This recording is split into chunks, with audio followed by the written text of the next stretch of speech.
Perfect. So we'll try to keep it under 20. It was about 24 minutes before because we started late with the junior group, but we made it over here. I think what would work best, if you have questions, save them to the end or send me an email. It's kind of hard to monitor the chat while also showing the PowerPoint in slideshow. So don't bother with the chat. Just send, you guys can all send us emails if you have any questions, or we'll talk about what else you can do later. So hi everybody, let me get to the slideshow. See if I can find everybody. JP parent meeting from the beginning. Boom. All right. Oh, let me get my notes out here. All right. So thank you for coming. Something I just mentioned, and Connie, this is going to be all repeat. We'll see how much I repeat myself from the junior group. There's some things that are different, but a lot of it's repeat. So kids this age, parents this age, you generally drop off or carpool a lot more than say like the ribbon or trophy kids. So coaches that work with that group kind of get to interact with the parents more. We don't get to see you guys as often, which is totally fine. But we wanted to throw a little Zoom meeting together to kind of get everybody on the same page and to put some faces with names and stuff like that. So, we also do want to, I think it'd be great. We should do, we want to do a kids social at some point, but I think a parent social from the junior, both junior and the junior premier group would be awesome as well. So coach introduction. So I'll go first and then Connie, and then I can talk about the coaches that aren't here. So Jacob, hi. Grew up swimming in Madison. Grew up swimming for Shorewood Hills and then Madison West. Coaching for back since the fall of 1999, which means that I've been coaching in this entire century. Also coached for the West High School girls, for Shorewood, for Maple Bluff, for Goodman. Done a lot of coaching with that. Kind of done every age group under the sun. Something personal, interesting. I mean, the kids will confess to this as well. I talk about my personal children quite a bit. My daughter Lillian is in 4K in Midvale. She turns 5 later this month, and she's phenomenal. And then my little guy Jesse is he'll be 3 in June. He's wonderful. He has a thing called Williams syndrome, which is a genetic condition where there's just a deletion of some chromosomes. So it meant for some really harrowing kind of first couple of months of life stuff. But now it's great. It does have some developmental delays and some sort of physical delays. And so we've been dealing with that like the first 2.5 years of his life. The last 3 months, it has been like he is like he's growing. He's like walking way better. He's got different words every day. Like it is just awesome. So I talk about them a lot because I like my kids a lot. So I thought that would be the thing I would share. Connie. Hi, everyone. I'm Connie Martin, and I've coached for Badger Aquatics for, I think it's 22 years. I've also coached for Nakoma for quite a long time. Do not coach for them anymore. But, let's see, I've coached everything from little Badgers on up and really enjoy the coaching staff, the parents, the kids obviously enjoy what I'm doing. And that's why I'm still here. And let's see, I have 3 young adult daughters, and they all swam for Badger Aquatics growing up. And they all swam for the UW Badgers. So that's it. That's good. Thanks, Connie. Yeah. So yeah, something we did a couple times before COVID, but we haven't done it recently. We got to maybe line it up again for the fall. When Connie's kids were young and like kind of promising good younger swimmers, it was thought at the time that like Connie and Tom, her husband, were being really awesome swim parents, which is a hard thing.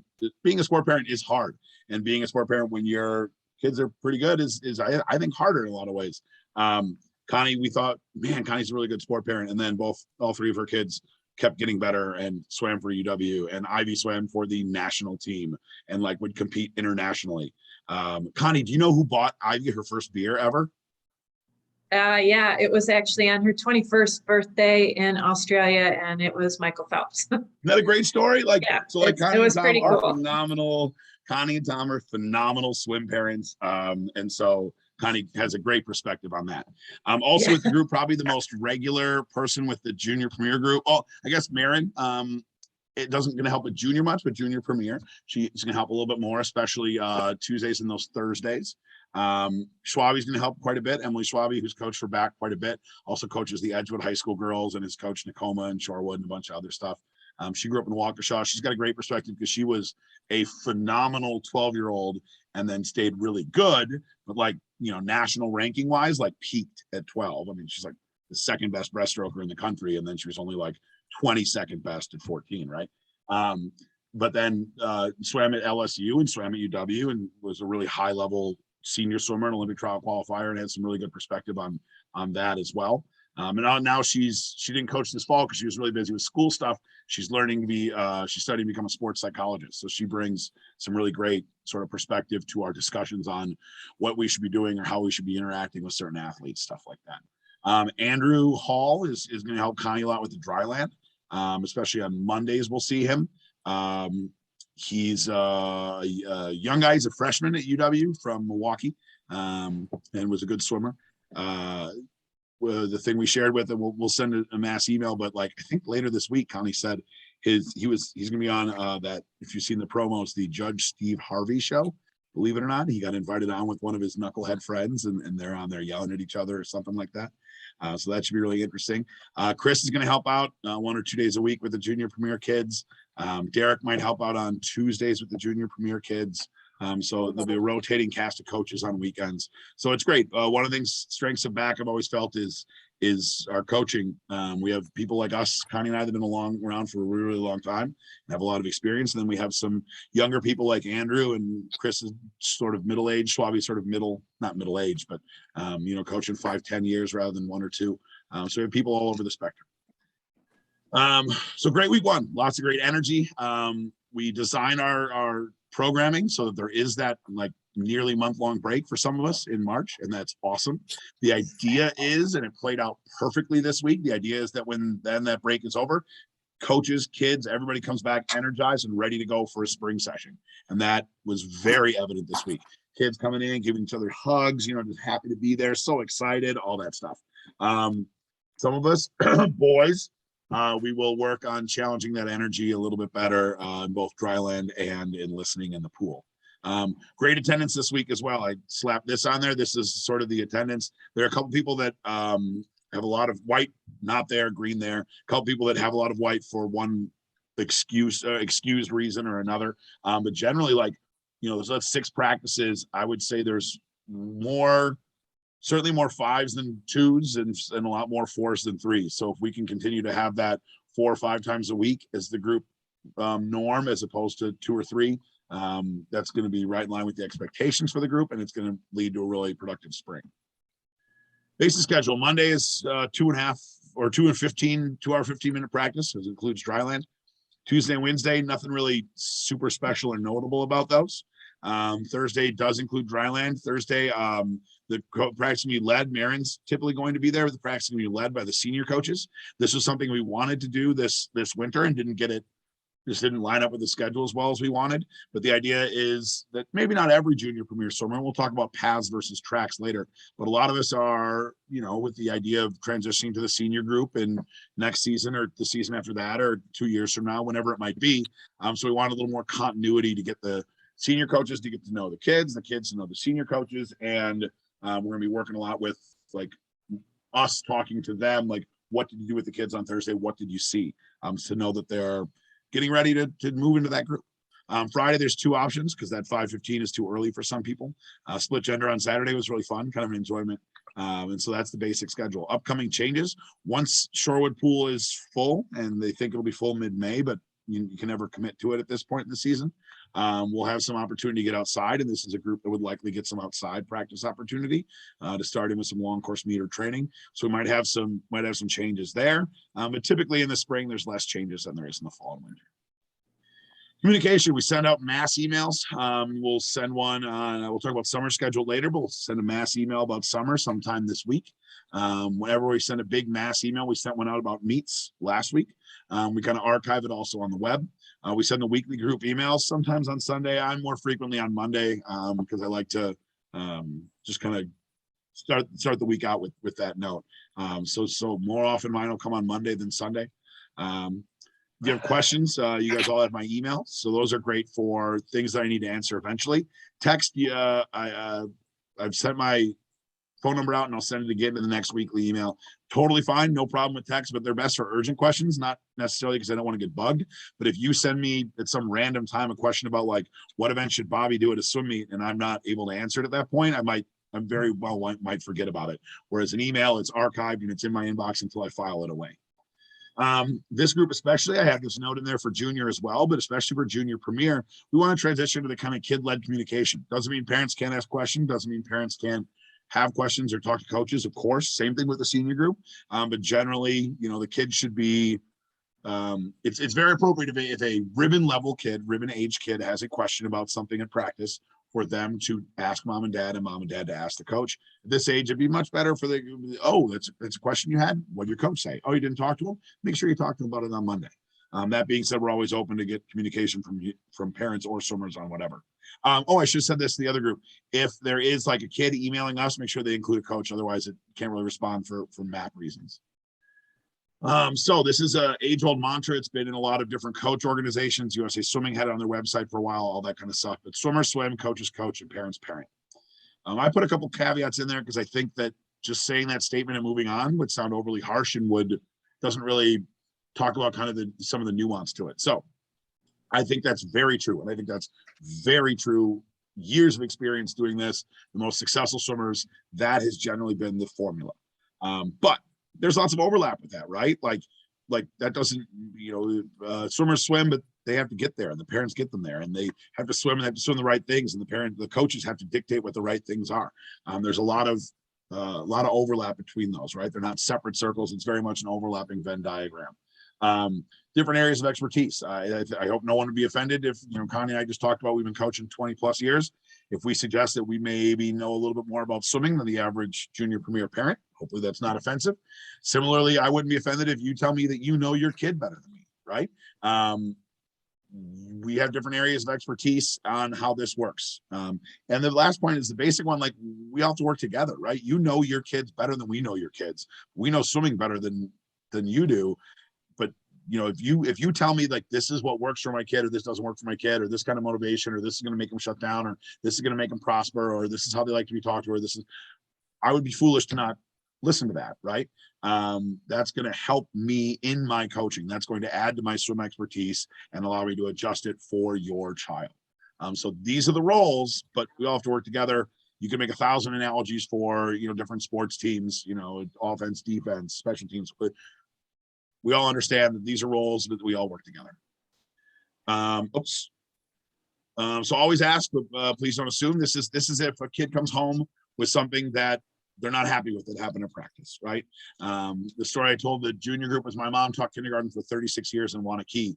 And by the end, she had learned at the open house to make a joke and say something about like, if you don't automatically assume that what your child is saying about what happened in school is 100% correct, I won't assume that what they're saying about what happens at home is 100% correct, right?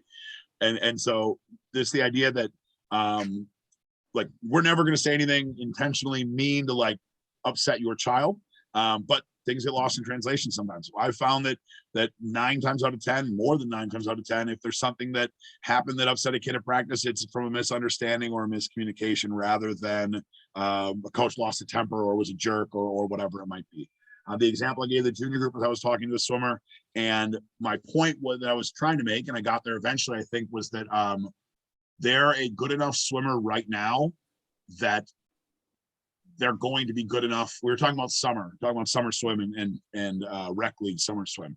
And I was saying, if you are really lazy all spring and you do a bad job of working at practice and I do a bad job of coaching you and we just kind of go back and forth, you're still going to be a really dominant force this summer and win most of the events at most of your dual meets. But that if you work hard and we have something we can be really special. We can be a lot higher than that. And I could see, because as a younger swimmer, I wasn't a junior premier swimmer, I was a younger swimmer, that when I first started saying that, like, let's say you have like a terrible spring of practice that I lost him for a second there. I didn't start it the way I wanted to start it. And that was all they heard. So I think we got there eventually, but I could totally see a situation where they go home and said, Coach said that I'm doing a really bad job in practice, but that wasn't the intent at all. So anytime you have something that happens in practice or you have a question on anything, feel free to ask. Spring only versus spring summer. So like I said, we'll have hopefully the summer schedule figured out this week and a mass email going out. We would love to see every single junior premier swimmer swim this summer. Sometimes it turns into a replacement for rec league. So I put that on there, but that's really not kind of our aim. Typically, that's not our selling point. That's not what we're going for. And that's not the experience of most swimmers. Usually it's an addition or it's a supplement, right? All City is amazing. I loved All City. I coached 3 different All City teams, including helping the Goodman team kind of get off the ground their first year. I love All City swimming. My kids are going to do All City swimming. My dad did All City swimming at the beach at Shorewood from one pier to the other when they used to pile in the village dump truck to go to the meet at Maple Bluff. I love All City swimming. There are positives and negatives to everything, right? There are a lot of things we do a lot better than All City swimming. Some of our meet opportunities are a lot more appropriately challenging for our high level kids. Some of the events offered are a lot more appropriately challenging for the level that your swimmers are at. I dare say our coaching is a lot more professional and experienced than All City, and our practices are more appropriately challenging. So we feel that it's great and there's room to do both, and that can be a really good recipe for success in a fun summer. We are kind of treating both the groups as if the bulk of the kids are doing spring and summer. So like, obviously if you're spring only, you're not going to be doing a lot of long course training or a lot of long course meets. There are some, but we're talking the whole time about long course. We'll talk about long course state starting now with our goal setting stuff, right? And if you're a spring only person, you won't be doing long course state, and that's okay, but just kind of that's the language we use. The DRYLAND program, and Connie's going to talk about that later, the DRYLAND program she's developed isn't an 8-week one. It's a 16, 17-week one that takes us all the way through July. Meets and meet plan. We sent out a mass email about this. Basically here, you understand the meets. I would expect the junior premier kids are doing kind of meets more often than certainly like a trophy or a middle school group.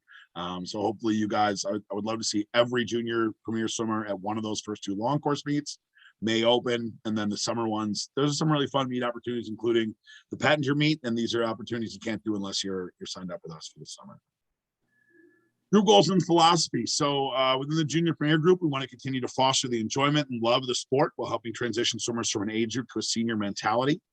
Junior premier swimmers expect to maintain high quality fundamentals and technique through increasingly difficult swims and sets.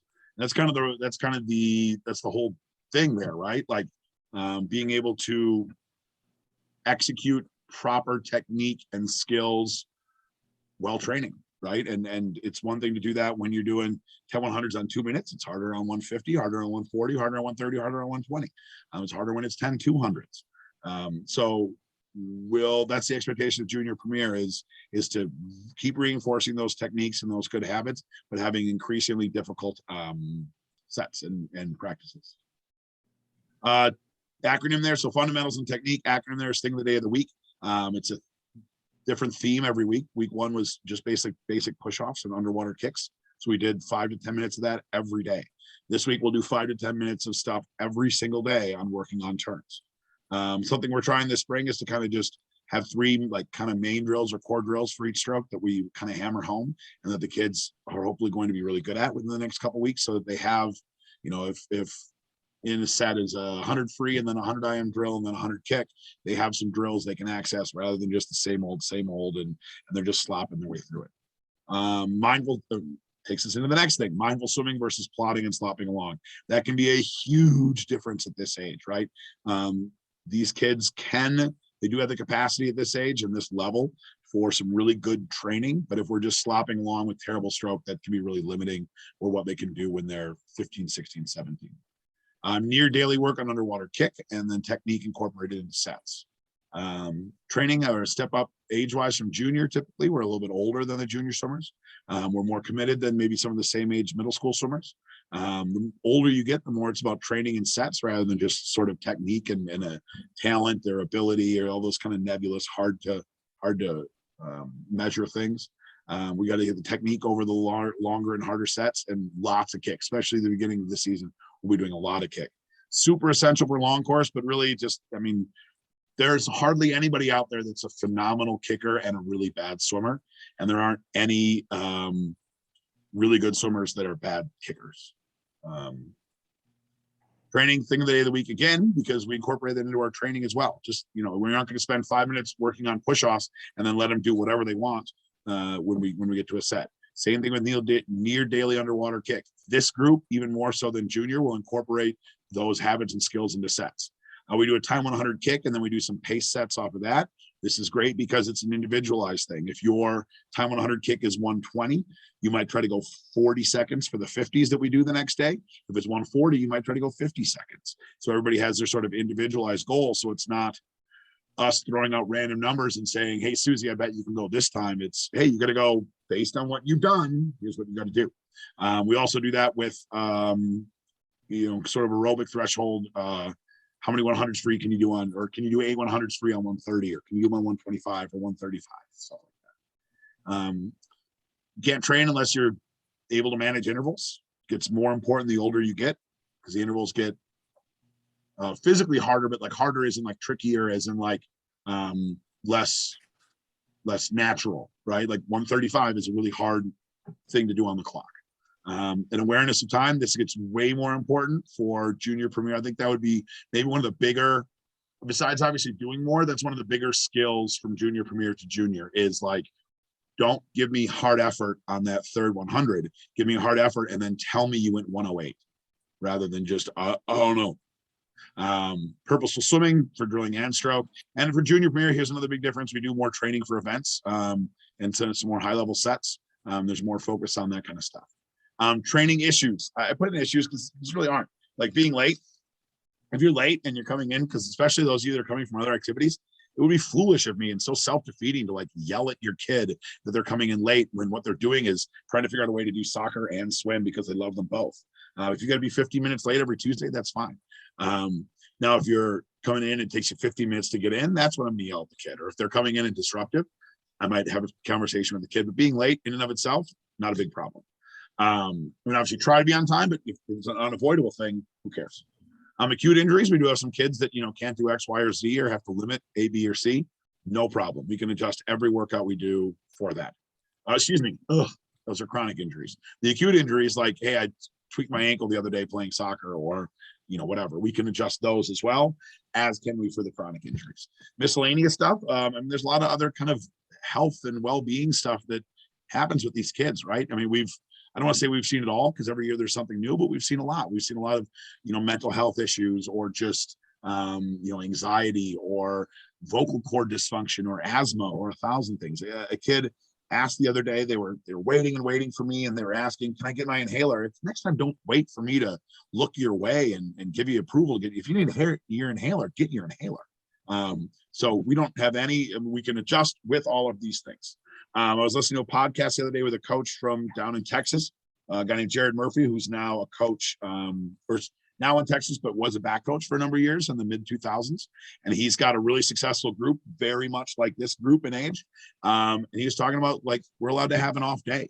He's like, we're training, 12, 15 hours a week, whatever number he threw out. If an hour of that is a little off because he had a rough day, that happens. My analogy for parents, they're understanding that is like, you guys are all, whatever you do professionally, you have better days than others. And to realize that, it's totally fine. Like, not every single day is your absolute A game. And if you don't have that same sort of understanding for your 12-year-old at a fun, supposed to be enjoyable, not job, then that's kind of problematic, right? So kids are allowed to have an off day. We hold them to very high standards, but they're allowed to have off days. DRYLAND training, huge improvement from this last year from what we've done in the past. I mentioned the second bullet point. I was listening to a radio commercial. There's a new blitz of radio commercials for one of the new shops in town that's like a total athlete, excel, performance, super, whatever it's called. And they were saying that, like, you got to have a thing, and those are great. And we work for that with athletes from every sport. And that's probably true. But so much of the land sports, like, there's a lot of overlap between, like, the skill and speed and strength and agility stuff you need for lacrosse versus baseball versus football versus swimming. Connie's an expert in the swimming stuff, and I'll let her talk about that. Okay. Yeah, the DRYLAND program. Well, first of all, I've been doing this for probably 30 plus years. That's a long time to be in the fitness. And I've seen a lot of stuff come around and around. I got sucked in. I've had a lot of certifications, and I was really kind of drawn to one certification that I took last summer, Surge Strength, which is specifically for swimmers. And yeah, there's a lot of overlap from all different kinds of dry land, but I was really, really drawn to this one because I wholeheartedly think that what he was teaching made so much sense to me. And so the dry land that I started to develop last year is basically designed to increase the strength, but also at this age, for your kids' age, probably more the mobility. And there's mobility and there's flexibility, and it just correlates so well with the swimming, learning, how mobile they are in their shoulders, or, how strong they are, and the posterior of their body is going to relate to how well of a kick. So I really think that what we're doing is going to be really fun. And I guess as part of the junior premier group, I expect them to have a little bit more, and Jake mentioned before earlier the word mindfulness, which is super important. And I actually can see, I don't mean to compare, but between the junior kids and the junior premier, the actual junior premier kids are slightly more, because they're usually a little bit older, but perhaps a little bit more skilled and a little bit more focused. And so I'm expecting hopefully good things out of them. And I think it's just going to benefit them tremendously. And I'm super excited about that. So I will probably incorporate a paragraph in the emails that go out weekly, so you can kind of see what we're doing in Dryland. If you have any questions, please feel free to ask. So, okay. Awesome. Thanks, Connie. And, sometimes kids have to miss practice. Nothing wrong with doing 15 minutes of Connie's awesome Dryland as a replacement for it.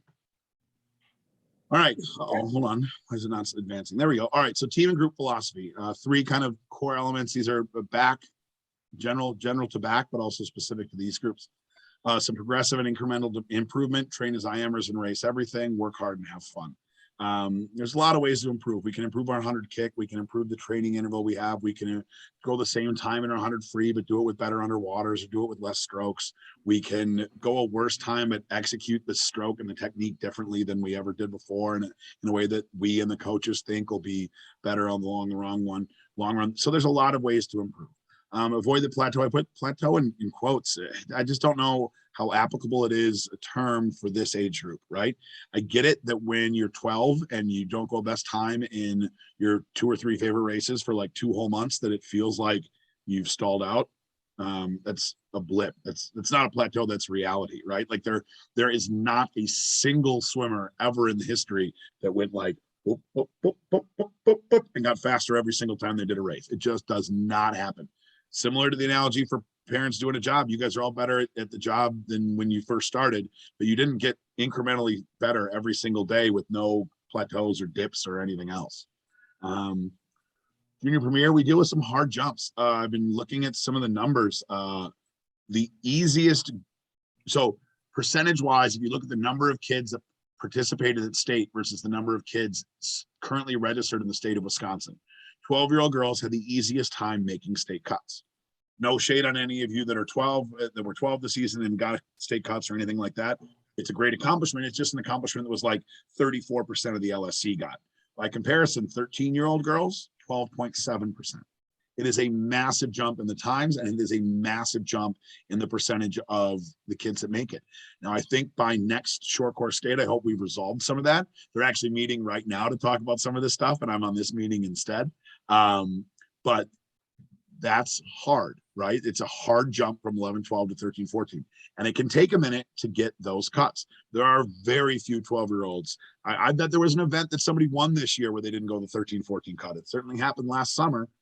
So there are events where like there's only a couple 12-year-old girls in the state that have that 13-year-old cut. So the day you turn 13, you lose your cuts from when you were 12, and you look at those 13-year-old cuts and you go, good, but you're going to get there. And we had kids get there this year.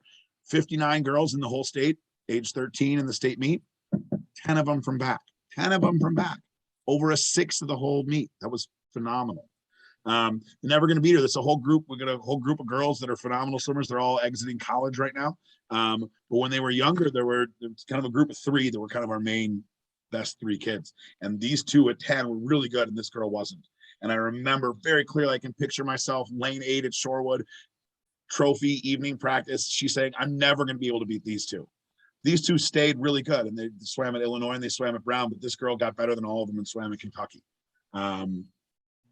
Don't, at this age, you don't know what's going to happen. Don't get down. Train the IM, race everything. Well-rounded, lots of opportunities. Your best events change. We talk about certainly from like 8 to 12, your best events change. We had kids who the event they did best in this fall was different than the event they did best in this winter. We had kids that found new events this year that they never really done before, maybe done once or twice, that became like their best event by the end of the year. And it might be their best event forever, or they might have something else by the time they're sophomores. Doing this also helps avoid burning out. You're doing something fresh. You're sticking to it. This group, and this is a point that wasn't in the other one, increased emphasis on the 200s. Oops, excuse me. Junior kids will have some exposure to 200s. Junior premier, the expectation is if it's exposure for junior and if it's mastery for senior, what would be in between there? Just a certain degree of expertise, a certain degree of experience with them. So we'll do a lot more 200s and we'll train for a lot more 200s. We'll do increased specialization a little bit later when they're in for 200s. Sorry.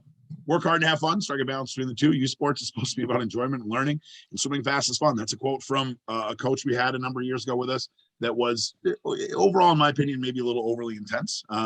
But this is a great quote.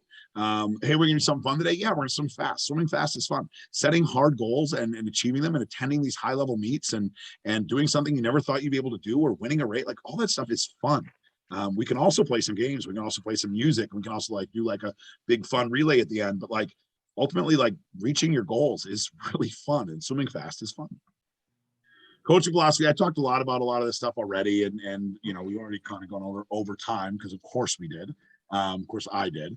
But so, you know, we can talk about it, and we can talk about, you know, why we're doing this specific thing for this age and this level and all that kind of stuff. But one of the main things that I wanted to express just kind of with my coaching philosophy is, and I hope this comes across my interactions with the kids. I hope the kids feel this, and I hope parents see this as well from the limited interaction we have.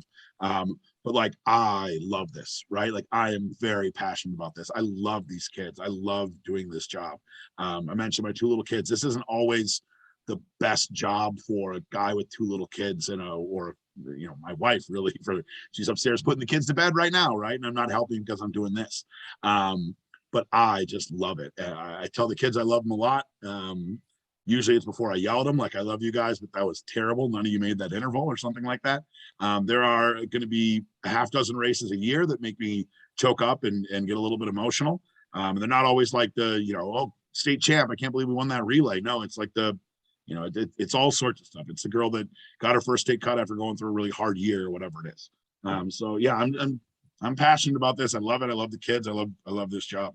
So hopefully that comes through in my coaching. I'm looking ahead. So we kind of figure out that we kind of have paths, not tracks. You know, nobody's locked into anything. But generally we were looking for our junior premier swimmers to transition maybe to the high school group or maybe to the senior group, and then maybe on from the senior group to the senior premier group. Sort of shape a little bit like a pyramid, right? We'll likely have more 7th graders in junior premier than we will have 11th graders in senior premier, right? We're going to have a little bit of a narrowing and tapering, but we're going to find a path that works for them, and we're going to help them be successful as they define it. Goal setting, that was one thing I didn't get done for this meeting, was I want to consult with the coaches a little bit more to finalize the goal sheet we're going to do this spring, but we'll have that sent out later this week.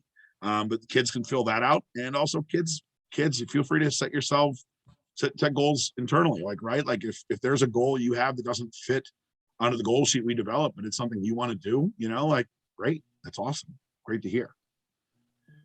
So thanks again. I think we got about 3 minutes left on the timer before Zoom kicks us out. So I think maybe if you have a super pressing question, we can stick around. I'm going to stop the recording at the moment. I'm going to stop the share.